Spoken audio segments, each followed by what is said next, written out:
안녕하세요. 설도 다가오는데 명절 때문에 있었던 저희 이야기를 한번 해보려고 이렇게 찾아왔어요. 결혼하고 나서 처음 맞은 명절이 재작년 추석이었습니다.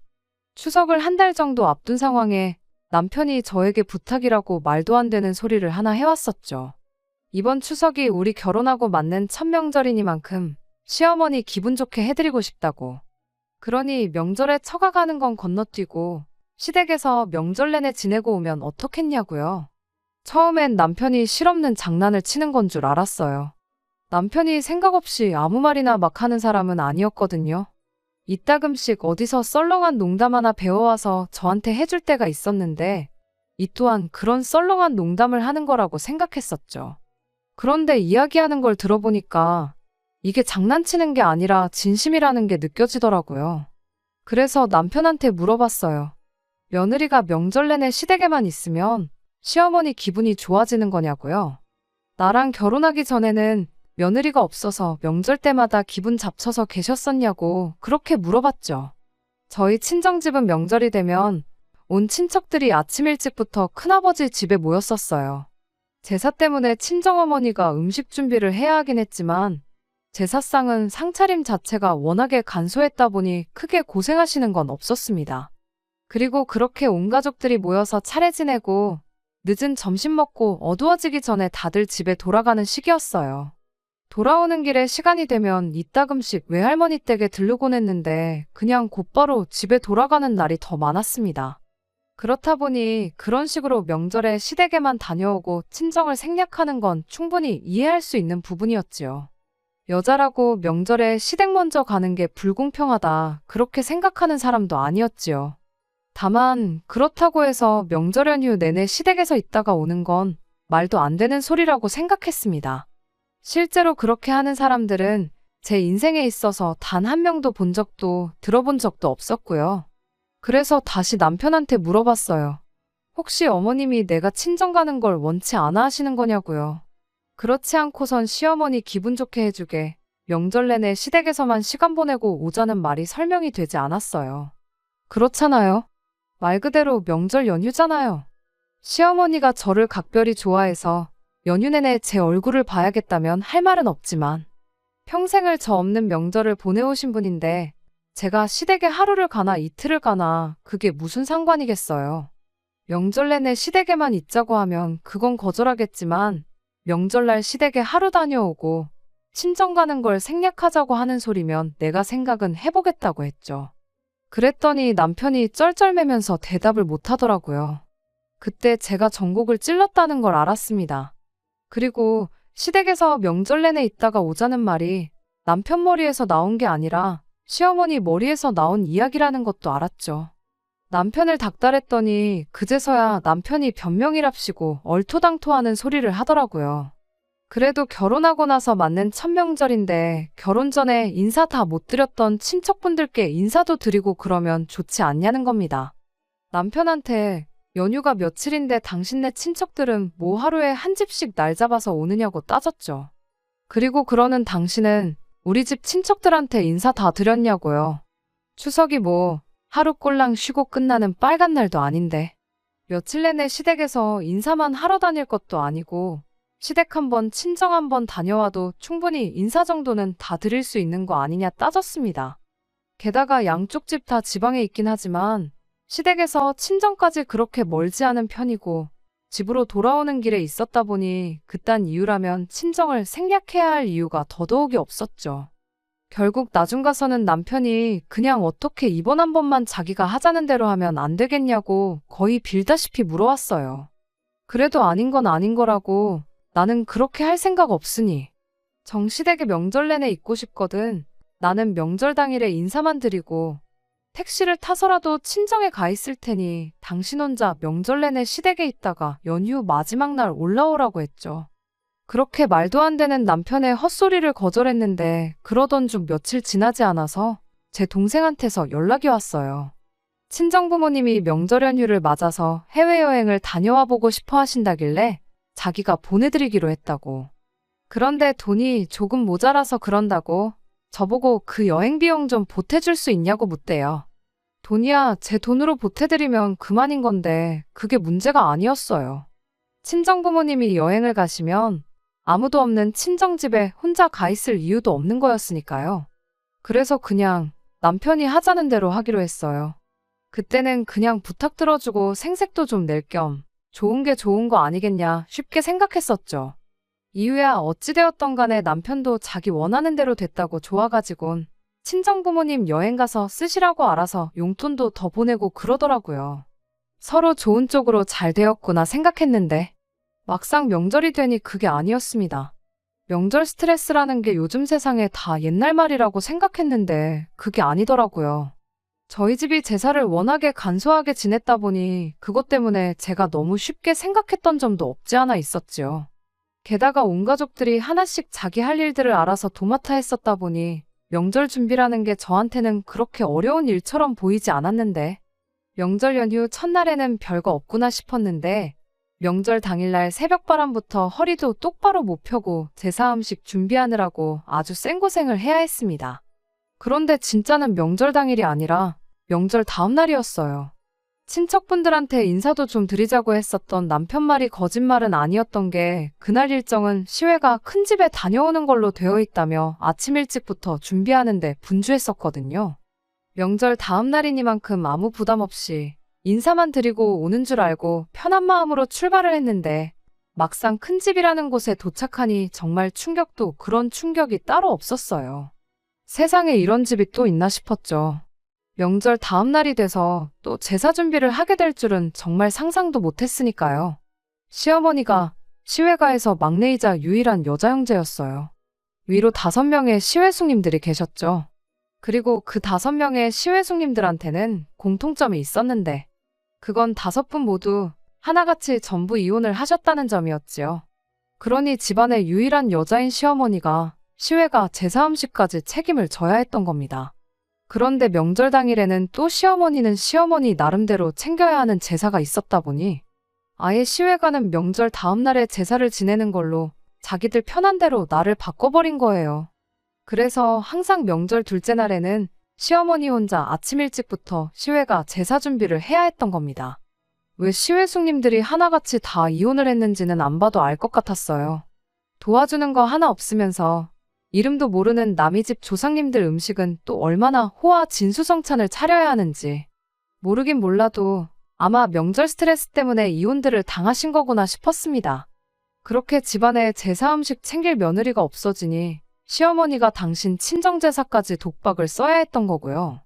아무튼 그렇게 그날은 명절 당일날 시댁에서 고생했던 것과는 비교도 안 될 만큼 고생을 했어요. 그 와중에 남편은 손 하나 까딱 안 하는 게 고생하는 엄마도 영문도 모른 채 끌려와 종일 일만 하는 아내도 도와줄 생각이 전혀 없어 보이더군요. 그나마 연휴 마지막 날에는 조금 쉬는구나 싶었는데 이미 이틀 내내 죽어라고 고생했다 보니 쉬는 게 쉬는 것 같지가 않았네요. 제가 그렇게 하겠다고 했으니 그 명절은 남편에게 아무것도 따지지 않고 그냥 그렇게 넘어갔어요. 대신 2번은 없다 그렇게 다짐했습니다. 똥인지 된장인지를 두고 굳이 찍어 먹어보고 똥인 걸 알았는데 뭐가 맛있다고 그걸 또 찍어 먹겠나요? 남편한테도 다른 말은 안 하고 이번 명절로 시댁에서 하루 이상 있는 일은 없을 거다 하고 단호하게 딱 잘라 말하고 그렇게 첫 명절을 넘겼습니다. 그리고 그 다음번 명절인 작년 설이 되었지요. 남편한테 미리 말한 대로 명절 연휴 첫날에 시댁에서 하루 자고 다음날 명절 당일에 차례 끝나면 친정집으로 바로 향하는 걸로 그렇게 계획을 세웠어요. 남편도 그 말에 알겠다고 대답을 했고요. 그렇게 계획한 대로 명절 연휴 시작하자마자 시댁 도착해서 하루 보내고 다음날 아침에 지난번처럼 또 제사 음식 열심히 준비하고 그렇게 차례 끝나고 나서 점심 식사 마치자마자 저희는 이만 가보겠다고 떠날 채비를 하고 있는데 시어머니가 갑자기 아랫배를 부여잡더니 나 죽는다 나 죽는다 하면서 바닥을 구르기 시작했어요. 그러면서 지금 해야 할 것들이 산더미처럼 쌓여 있는데 내 배가 이렇게 아파서 어떡하냐며 정말 큰일이라고 하는 겁니다. 시어머니한테 제사 음식 많이 드셔서 그런 거 아니시냐고 소화제 좀 사다 드리겠냐고 했더니 그것 때문에 배가 아픈 게 아니시라더군요. 그래서 그럼 저희 가는 길에 응급실에 모셔다 드릴 테니 병원에 좀 다녀오시겠냐고 물어봤어요. 그랬더니 시어머니가 아파 죽겠다는데 며느리란 게 친정 갈 생각밖에 없느냐며 저한테 뭐라고 한마디를 하는 거예요. 남편도 어머니가 많이 안 좋아 보이시는데 괜찮아지시는 거 보고 시댁에 좀 더 있다가 친정으로 출발하면 어떻겠냐고 한마디 툭 던지더군요. 어이가 없었죠. 아프면 병원에 가셔야지 며느리가 친정 안 가고 시댁에 있는다고 아픈 게 낫냐고요. 소화불량이 아니면 배가 아플 일이 따로 뭐가 있겠냐고 급성 맹장염일 수도 있으니 병원 가서 확실하게 진료를 받아보는 게 좋겠다고 저도 박박 우겼습니다. 보나마나 다음날까지 아프다고 뻐겨서 시외가 끌고 가서 그 집 제사 준비시키려고 하는 게 너무 뻔히 보였으니까요. 시어머니한테 며느리가 친정 안 가고 시댁에서 생고생을 하는 꼴을 봐야 낫는 병이냐고 물어볼까 하다 참았어요. 남편은 누가 봐도 꾀병을 부리고 있는 시어머니를 앞에다 두고 그래도 어머니가 아픈데 그냥 갈 수는 없지 않냐면서 힘든 거 있으면 자기가 도와주겠다고 어떻게든 시댁에 저를 붙들어 놓을 잔머리만 굴리고 있었습니다. 그래서 남편한테 말 잘했다고 나는 친정에 가야겠으니 당신 혼자 시댁에 남아서 어머님 곁을 지키라고 말하고 남편 손에 들려있던 차키 뺏어 들고 자리에서 일어났어요. 제가 진짜로 그러고 갈 줄은 몰랐는지 현관문 밖을 나갈 때까지 시어머니고 남편이고 바닥에 앉아서 나가는 저를 멀뚱멀뚱 쳐다만 보고 있었죠. 제가 밖으로 나가고 나서야 그게 진짜인 줄 알았는지 허겁지겁 따라 나오는데 마침 엘리베이터가 타이밍 좋게 오는 바람에 그 길로 남편을 따돌릴 수 있었습니다. 엘리베이터 내리자마자 저도 차까지 쏜살같이 뛰어갔어요. 계단으로 뛰어내려오면 따라잡히겠다 싶어서요. 아니나 다를까 차에 시동을 거니까 아파트 현관에서 남편이 쓰레빠 차림으로 저를 따라오더라고요. 2월이라 한참 추울 때였는데 외투도 안 걸치고 후다닥 뛰어나오는데 나 몰라라 하고 그대로 차를 출발시켰습니다. 백미러 뒤로 남편이 점점 작아지는데 이래도 되는 건가 싶다가도 속은 참 후련했어요. 그 후로 친정집에 도착할 때까지 수십 통의 전화가 걸려왔지만 다 무시했습니다. 친정 도착하고 나서 남편한테 어머님 간호 잘하고 도와드릴 만큼 도와드리고 오라고 나도 친정 부모님 도와드릴 거 있으면 도와드려야겠다고 톡 하나 보내놓고 그렇게 핸드폰을 꺼버렸습니다. 제일 힘든 게 아무래도 명절 당일이 아니라 시외가 다녀오는 다음 날이었고 솔직히 그날 해야 할 일은 다 하고 온 거나 마찬가지였으니 뒷정리하는 거나 조금 도와드리고 다음날 시외가 제사 준비하는 거 도와주고 나서야 남편이 친정에 올 줄 알았는데 제가 도착하고 1~2시간 지나서 남편이 택시 타고 친정집까지 따라왔더라고요. 아픈 어머님 두고 왜 벌써 왔냐고 물었더니 저한테 그렇다고 그냥 가면 어떡하냐 짜증만 내고 시어머니 몸이 어떤지는 대답을 안 해주대요. 진짜 혹시나 만에 하나 진짜 시어머니가 아팠던 거면 어떨까 그런 생각도 있기는 했는데 남편 그러는 걸 보니 저 친정에 못 가게 하려고 꾀병을 부렸다는 게 확실해지는 순간이었습니다. 기본적으로 명절만 아니면 남편하고는 사이가 좋은 편이었어요. 남편이 실없는 농담을 어디서 배워와가지고 제 앞에서 하는 것처럼 평소에도 둘이서 장난 같은 거 많이 치고 재밌어하고 그랬었죠. 과정이야 어찌되었던 간에 이미 지난 일이 되었으니까. 그렇게 시댁에서 도망 나온 것도 그냥 제 생각에는 2번은 없을 만한 재밌는 추억거리가 되겠다 생각했었습니다. 그날 남편도 정작 그렇게 친정 도착해서는 제가 차 끌고 혼자 친정으로 가버린 것만 가지고 뭐라고 했지. 시어머니 기분이 어떻니 저떻니 그런 말은 꺼내지도 않았으니까요. 말씀드렸던 대로 시댁이 지방이었고 거리가 꽤나 되었다 보니 명절을 제외하고는 딱히 시댁에 시간 내서 일부러 찾아가고 그런 일은 거의 없었습니다. 어버이날 때도 생신도 그냥 용돈 얼마 보내드리고 마음만 전하고 넘어가는 게 대부분이었지요. 그래서 남편과는 또 지난 명절은 잊고 그렇게 한참 재미있게 잘 지내고 있었어요. 그런데 또 시간이 흐르고 다시 명절인 추석이 다가오기 시작하니 알게 모르게 스트레스를 받기 시작했습니다. 이게 사람들이 말하는 명절 증후군인가 싶었어요. 명절이 다가오는데 기쁘지가 않고 차라리 쉬는 게 아니고 회사로 출근하고 싶은 마음까지 들더라고요. 차라리 회사 일이 편하면 편했지. 시댁 가서 몸은 몸대로 고생하고 스트레스는 스트레스대로 받고 그날만 되면 꼭 남편도 시어머니 편드느라 괜히 멀쩡한 사이까지 나빠지는 기분이었거든요. 이번에도 시어머니가 친정 간다고 그러면 어디가 아프다고 꾀병을 부려댈지 그거 생각하면 짜증이 먼저 올라왔고, 지난번에야 진짜로 제가 차키 들고 도망칠 줄은 생각도 못해서 그렇게 시댁에서 탈출을 할 수 있었던 거지. 이번에는 당한 게 있으니 저번처럼 곱게 저를 보내주지도 않을 거 아니겠냐 생각하니 더더욱 답답하더라고요. 이번에도 시어머니가 또 꾀병이 되었든 어떤 억지를 부리던 그런 식으로 저를 못 가게 막으면 이번에는 정말 방법이 없겠다 싶었거든요. 지난 설에 이미 남편과 시댁에서 하루 자고 친정 가서 하루 자고 오는 걸로 합의까지 봤던 상황인데도 남편은 그런 거 다 무시하고 그날만큼은 시어머니 편을 들어줬으니 그것도 그거 나름대로 스트레스였습니다.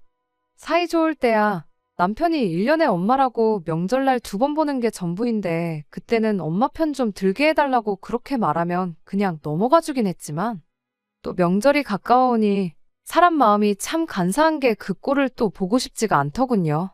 그래서 어떻게 하면 좋을까 하다가 그때 딱 좋은 생각이 났어요. 아예 친정집으로 가는 게 아니고 명절 맞아서 친정부모님하고 여행 스케줄 같은 걸 잡아서 예약해버리면 그러면 남편도 어떻게 시댁에 남아있으라고 우기지는 못하겠구나 싶더라고요. 그렇게 동생과 상의해서 추석 연휴 맞아서 어디 국내 여행으로 적당히 다녀올 만한 곳 찾아 이래저래 여행 준비를 시작했어요.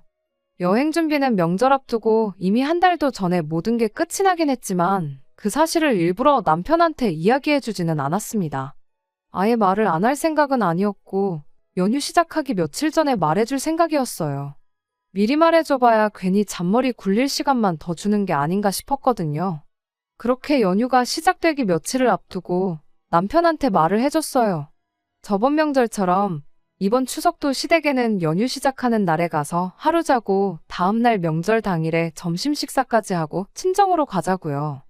그렇게 친정 도착하면 바로 예약해놓은 여행지로 출발해서 하루 자고 그날 저녁에 친정 부모님은 친정집으로, 우리는 우리대로 집으로 올라오면 되는 거라고 구체적인 여행 계획을 말해줬어요. 솔직히 말하면 남편이 여행 계획을 듣게 되면 엄청 당황할 줄 알았거든요. 장인 장모님하고 어디 여행을 다녀오게 되었다는 사실보다 결국 이번에도 저번처럼 시외가 제사에 어떻게든 억지로 저를 끌고 갈 방법이 사라지는 거나 마찬가지였으니까요. 그런데 의외로 남편이 놀라는 기색 하나 없었고 당황하는 모습조차 보이지 않는 거예요. 무덤덤하게 그러냐고 알겠다고 말하고 말더라고요. 그 반응을 보니까 제가 또 안 해도 되는 걱정을 쓸데없이 하면서 혼자 명절 오기 한 달 전부터 괜히 스트레스를 받았구나 싶었습니다. 무덤덤하게 그러냐고 대답하는 모습이 이번 명절만큼은 그런 식으로 시어머니한테 휘둘릴 생각이 없는 것처럼 보였거든요. 그런데 이건 완전 뛰는 며느리 위에 날아다니는 시어머니가 있는 격이었어요. 연휴 시작하자마자 시댁으로 출발했는데 평소보다 조금 일찍 출발하는 게 길이 막힐까봐 그러는 건 줄 알았는데 시댁 근처에 다 와가서 평소랑 다른 길로 가는 게 뭔가 느낌이 좀 쎄했습니다. 그러다가 문득 이 길이 와봤던 길처럼 익숙한 느낌이 들더라고요. 몇 번을 다시 생각해보니 어디로 가는 길이었는지 딱 깨달았어요. 언젠가 한 번 와봤다고 생각했던 그 길이 바로 시댁에서 시외가 큰 집으로 가는 길이었다는 걸 말입니다. 남편한테 시댁으로 안 가고 어디를 가느냐 물었더니 가보면 안다고 대답하는 걸 보니 제 생각이 어느덧 확신으로 바뀌어 있었어요. 아니나 다를까 차는 시외가 큰 집에 도착해 있었고 도착함과 동시에 시어머니가 저희를 마중 나오시더군요. 이번에도 설마 제가 차키 뺏어다가 친정으로 도망갈까봐 그거 못하게 막으려고 그런다는 게 눈에 뻔히 보였어요. 어쩔 수 없이 실내로 들어갔더니 아니나 다를까 시어머니가 저희가 조금 늦게 도착하는 바람에 일이 엄청 밀렸다고 서둘러서 준비하라며 앞치마를 저한테 건네주시더군요.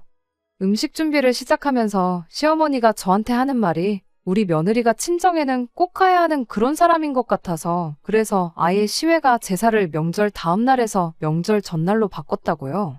그러면서 여지껏 저희 오기 전까지 어머님이 당신 혼자 준비하느라 고생했으니 1시간 정도만 쉬고 오겠다시며 그 많은 일거리들을 저한테 떠넘기고는 혼자서 방으로 쓱 들어가는 겁니다. 일단은 빼도 박도 못하게 생겼으니 시어머니가 밑준비 해놓은 걸 가지고 전을 부치기 시작했는데 이내 내가 이게 뭐 하는 짓인가 하는 생각이 다 들더라고요. 시댁 제사만 준비해야 했다면 차라리 그런 생각까지는 안 했을 거예요. 명절 증후군이니 어쩌니 하지만 그래도 남들 다 하는 거니까. 하물며 명절 제사는 우리 집도 챙기고 있고 나중에 내 동생이 결혼하거든 내 옳게 될 사람도 아무리 음식 준비하는 게 가짓수가 적고 편하더라도 똑같은 기분이 들지 않겠나 그렇게 생각하고 아무 불만 갖지 않고 하려고 했죠. 그런데 이건 뭐 저 하나 부려먹겠다고 제사 지내는 날도 자기들 편한 대로 바꿔대는 게 이게 맞는 건가 싶었죠. 조상님 귀신들이 날짜 헷갈려서 제대로 찾아나 올란지 그런 생각까지 다 들더라니까요. 하물며 시댁 제사도 아니고 시외가 제사까지 제가 챙겨야 한다는 사실이 도저히 참을 수가 없었어요. 남편이 눈꽃만치나마 미안한 마음을 갖고 저를 도와주겠다고 두 팔 걷고 나서도 모자랄 판에 암만 엄마 쪽 조상님이라지만 지 조상들 챙기는 날에 일은 생판남인 나한테 죄다 떠넘겨놓고 자기는 자기 가족들하고 TV나 보면서 시시덕거리고 있는 꼴이라니. 게다가 명절 시작 전에 친정 식구들하고 여행 간다고 말을 꺼냈을 때 보였던 남편 반응으로 봐선 남편은 이렇게 될 걸 미리 알고 있었던 것 같은데 저한테는 작정하고 아무 말도 안 했다는 거잖아요. 뭐 저도 어떻게든 시외가 제사 준비만큼은 피해보겠다고 남편 모르게 여행 계획 미리 세워놓고 명절 전에 통보하듯 말한 거 굳이 따지자면 똑같은 사람일 수도 있긴 하지만 그래도 놀러 가는 거랑 안 챙겨도 그만인 시외가 제사를 챙기는 거랑은 전혀 다른 이야기잖아요. 괜히 5명이나 되는 시외 숙님들이 하나같이 다 결혼 생활 얼마 못하고 이혼당했는지 딱 알겠고 나도 이렇게 몇 번이나마 더 시외가 제사 때문에 스트레스 받다간 언젠가 이혼을 해도 하겠구나 하는 생각이 들었어요. 내 결혼 생활까지 걸어가면서 챙겨야 할 제사는 아니라는 생각에 그냥 그 길로 또다시 두 번째 탈출을 계획했습니다. 사실 계획하고 말 것도 없었어요. 오히려 지난 설에 남편 차키 뺏어서 도망 나온 것보다 훨씬 쉬웠습니다. 시어머니가 들어오자마자 할 일이 산더미라며 저를 그 길로 주방으로 끌고 오는 바람에 저는 옷도 갈아입은 상태도 아니었고 제 가방이며 다 근처에 있었거든요. 거기에 시외가 큰 집이 옛날 구조라 현관문 지나서 바로 주방이 있고 그리고 주방을 지나야 거실이 있는 그런 구조였어요. 유일하게 같이 일하는 사람인 시어머니는 잠깐 눈 좀 붙인다고 방에 들어가 있는 상황이고 나머지 가족들은 제가 조상님이 먹을 귀한 제사밥에 무슨 짓을 할런지는 생각도 안 한 채 지들끼리 좋다고 명절 특집으로 TV 프로 틀어주는 거 보고 시시덕거리고 이쪽은 눈꽃만치도 신경도 안 쓰고 있었습니다. 그래서 그냥 제 짐을 챙겨들고 최대한 문을 살살 닫으면서 집 밖으로 나왔어요. 차키는 남편한테 있었지만 솔직히 차키는 이제 더 이상 중요한 게 아니었습니다. 요즘 세상이 얼마나 잘 되어 있나요? 이미 탈출하겠다는 생각을 했을 때 핸드폰으로 집 앞까지 택시를 불러놓은 상황이었거든요. 그래서 이번엔 아무 방해도 받지 않고 그렇게 조용히 친정으로 도망 나올 수 있었습니다. 그렇게 친정에 다 와갈 때쯤 돼서 그제서야 제가 없어진 걸 눈치챈 건지 남편한테 너 어디에 있냐는 전화가 걸려왔어요. 시어머니가 진짜 딱 1시간만 쉬다 나오신 것 같은데 한참 전을 부치고 있어도 부치고 있었어야 할 제가 온데간데 없고 미리 부쳐놓은 전도 하나 없으니 큰 집이 그 길로 난리가 났다는 거죠. 그러면서 남편이 저보고 미쳤냐고 어른들이 여기 몇 분이 계시는데 그걸 개무시하고 친정으로 날라버릴 생각을 했냐면서요. 엄마 체면은 뭐가 되고 내 체면은 뭐가 되냐며 꼴값을 떠는데 어이가 없었죠.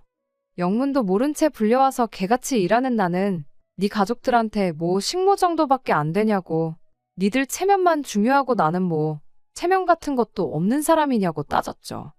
남편이 어디 도망갈 생각 말고 거기서 딱 기다리라고 당장 친정으로 오겠다길래 올 테면 와보라고 저도 한마디 해줬습니다. 남편이 암만 열받았어도 친정 부모님 계신데 저한테 그 어떤 뻘짓을 할 거란 생각은 안 들었거든요. 한참 전화로 언성 높이다가 전화 끊으니 택시기사님이 저한테 위로를 다 해주셨어요. 고생 많으시다면서요. 기사님이 30년 택시기사 하는 동안 정말 수많은 사람들을 태워봐서 아는데 이때쯤 되면 진짜 조상님 덕을 보고 있는 집은 하나같이 전부 공항이나 기차역으로 간다더라고요. 연휴 맞아 가족들끼리 여행 간다고요. 그리고 그런 가족들 보면 차 안에서 그렇게 화목해 보일 수가 없답니다. 그런데 그렇지 않은 집들은 택시 타자마자 자기가 있건 말건 명절 준비하는 걸로 그렇게 싸워대더래요. 우리 집도 제사에 목매달고 그런 집이었는데 자기가 그런 손님들 몇 번 태우다가 과감하게 제사를 없애버리셨대요. 그 뒤부터 가족들끼리 화목하고 하는 일마다 잘 풀리고 그랬다더라고. 조상님 입장에도 화목하게 잘 지내는 후손들 도와주고 싶지. 제사밥 하는 거 가지고 투닥거리하는 후손들 도와주시고 싶겠냐고 그렇게 한마디 해주시는데 그 말이 진짜 정답이었어요. 그렇잖아요. 그렇게 제사 챙겨대다가 5이나 되는 시외숙님들은 이혼을 당했는데 조상님이 진짜로 자기 후손들이 갸륵해서 덕을 줬다면 그 많은 시외숙님들이 하나같이 전부 이혼이나 당했겠나요? 아무튼 시댁과 친정거리가 가까운 편이었다 보니 남편하고 통화하고 얼마 지나지 않아 친정집에 도착했고 저는 집에 도착하자마자 친정부모님께 이 모든 상황을 말씀드렸어요. 친정부모님이 걱정 말라고 한마디 해주시는데 내 편에 서서 나를 지켜줘야 할 배우자가 해야 할 말을 친정부모님이 해주시고 있고 그 배우자라는 사람은 저를 붙잡으러 오겠다고 하고 있는 이 꼴이 다 뭔가 싶었죠. 아마 이때 제가 마음속으로 이혼을 어느 정도 결심했던 것 같아요. 아니나 다를까 1시간 정도 지나서 남편이 친정집에 찾아왔어요. 평소 같으면 친정부모님 어려워서 찍소리도 못할 인간이 어찌하여 저를 붙잡으러 오겠다느니 그런 큰 소리를 냈나 싶었는데 알고 보니 시어머니를 데리고 둘이서 같이 왔더라고요. 아니나 다를까 시어머니는 저희 친정부모님 계시는 건 아랑곳하지도 않고 제 쪽으로 성큼성큼 걸어왔어요. 친정부모님께서는 저를 지켜주신다고는 했지만 그래도 사돈지간에 예의가 있으니 우리 딸한테 할 이야기가 있으시다면 저희한테 먼저 하시라고 한마디 건네며 최대한 신사적으로 상황을 해결하려고 하셨습니다. 하지만 시어머니는 그런 저희 친정부모님은 아랑곳하지도 않고 제 앞까지 와서는 아주 이참에 버르장머리를 싹 다 고쳐놔야겠다고 한마디를 하더군요.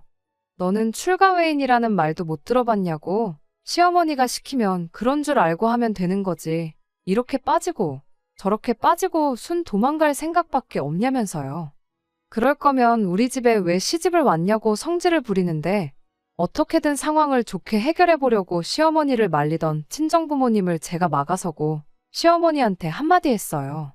일단 첫 번째로 어머님이 이런 사람인 줄 알았으면 이 집에 시집 안 왔을 거라고요. 이미 결혼해버린 거 물을 수도 없어서 그냥 좋게 좋게 생각하려고 했는데 더 이상은 저도 못 참는다고 했죠. 그리고 출가외인 이야기 한번 잘 꺼냈다고 그러는 어머님은 뭐 출가내인이라서 친정제사를 따로 또 챙기고 그것도 모자라서 며느리까지 어머님 친정제사 준비를 시키느냐고 따졌습니다. 어머님도 출가외인이면 출가외인답게 시댁제사만 챙기시라고요. 일이 이렇게 된 거 이미 엎질러진 물이나 마찬가지긴 하지만 제가 앞으로 명절에 시댁제사만 챙기는 걸로 이야기하면 저도 여기까지만 하고 더하지는 않겠다고까지 했습니다. 이미 이혼 생각은 굴뚝 같았지만 열받는다고 이혼하고 그럴 수는 없는 노릇이니 제 딴에는 나름 마지막 기회를 줬던 거예요. 그 말에 남편이라도 나서서 한마디 했다면 아마 다음 주에 있을 설에는 시댁에 가서 평범한 명절을 보내고 있었겠죠. 하지만 시어머니는 그럴 생각이 없어 보였습니다. 며느리가 시어머니 하는 말에 토를 다는 게 맞냐며 이번엔 저희 친정어머니를 두고 큰 소리를 내는 거예요. 저희 부모님한테 한다는 소리가 두 분도 저 같은 며느리 한번 받아보라고 당신 심정을 10분 헤아릴 수 있을 거라고 하시는데 최대한 신사적으로 나가려고 했던 친정부모님도 그 상황까지 와서 좋게 좋게 이야기할 이유가 없었죠. 그러는 사부인은 얼마나 대단한 아들을 두셨길래 그런 말을 하시냐고 바로 되받아치시더군요. 이런 사위인 줄 알았으면 내 딸 절대로 결혼 안 시켰을 거라고요. 아내가 힘들다고 하는데 그 짐을 덜어주지는 못할 망정 이게 다 무슨 꼴이냐고요. 며느리 잡아가겠다고 방방 뛰는 시어머니를 아내 친정집까지 끌고 오는 놈이 세상에 또 어디 있겠냐고.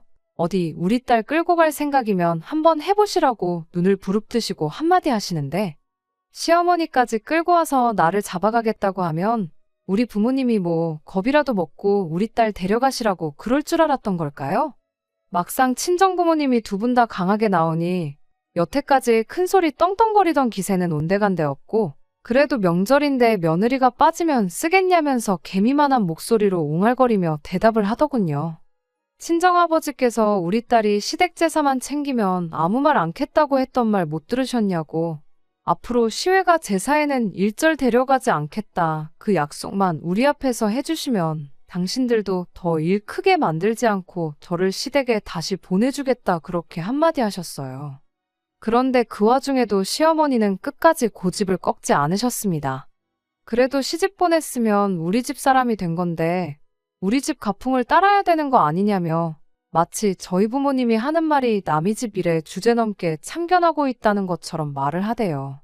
어떤 의미로는 참 대단하다 싶었어요. 그리고 끝까지 그 고집을 꺾지 않은 시어머니 덕분에 저는 오히려 마음을 다잡을 수 있었네요. 그래서 그냥 그 자리에서 시어머니 앞에 그럼 이혼해서 다시 남의 집 사람이 될 테니 그토록 중요한 제사 실컷 챙기시라고 한마디 던져줬어요. 아무래도 그쪽 집 조상님들은 후손들 부부싸움 하는 꼴이 더는 보기 싫으신가 보다고 어머님 핏줄 남자들 전부 이혼시키는 거 보면 대를 끊어서라도 악습을 사라지게 하려고 하시는 거 아니겠냐고 실컷 빈정거리면서요.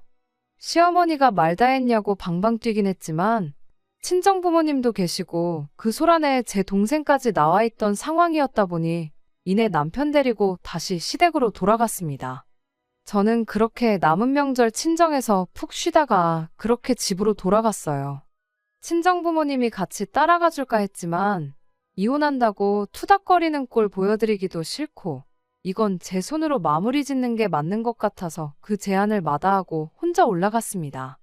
집에 갔더니 남편이 무슨 일이 있었냐는 듯 잘 쉬다 왔냐며 저를 반겨주는 꼴을 보니 어떻게든 제 화를 풀어서 이혼만큼은 면하고 싶은가 보다 하는 생각이 딱 들었죠.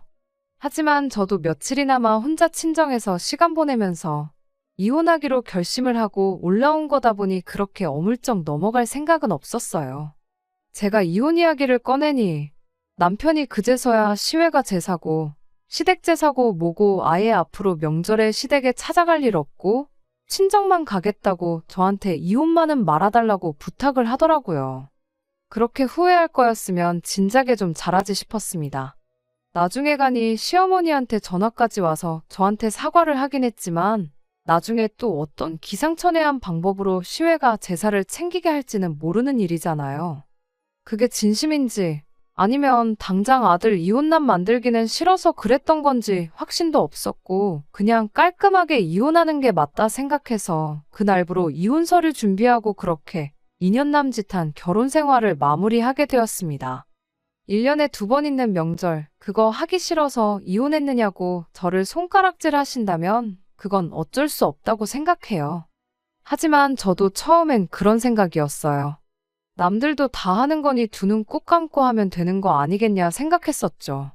시어머니가 제사 지내는 날까지 바꿔가며 어떻게든 저를 속여 부려먹는 게 아니라 혼자서는 힘에 부쳐서 그러니 도와달라고 솔직하게 부탁하셨었더라면 남편도 그렇게 엄마 편하라고 저한테 일을 떠넘기고 마는 게 아니라 어설픈 솜씨로라도 두 팔 걷고 같이 준비하는 신용이라도 해줬었더라면 저도 이혼까지 하지 않고 처음 생각했던 대로 1년에 2번 있는 거 이틀 고생하고 말지 하는 생각으로 결혼 생활을 이어갔었을 겁니다.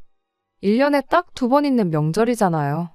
니일 내일 따로라고 생각하지 말고 가족 구성원 모두가 한 가족으로 같이 서로 도우는 그런 명절이 된다면 아마 명절 때 같은 이유로 싸우는 사람들은 없지 않을까, 명절 증후군이라는 말도 사라지지 않을까 그런 생각입니다. 일하는 사람 따로 있고 먹고 노는 사람 따로 있는 거 아니니까요. 끝까지 들어주셔서 감사합니다. 오늘의 사연은 여기까지입니다. 구독과 좋아요, 알람 설정 부탁드리고 더 좋은 사연으로 다시 찾아뵙겠습니다. 감사합니다.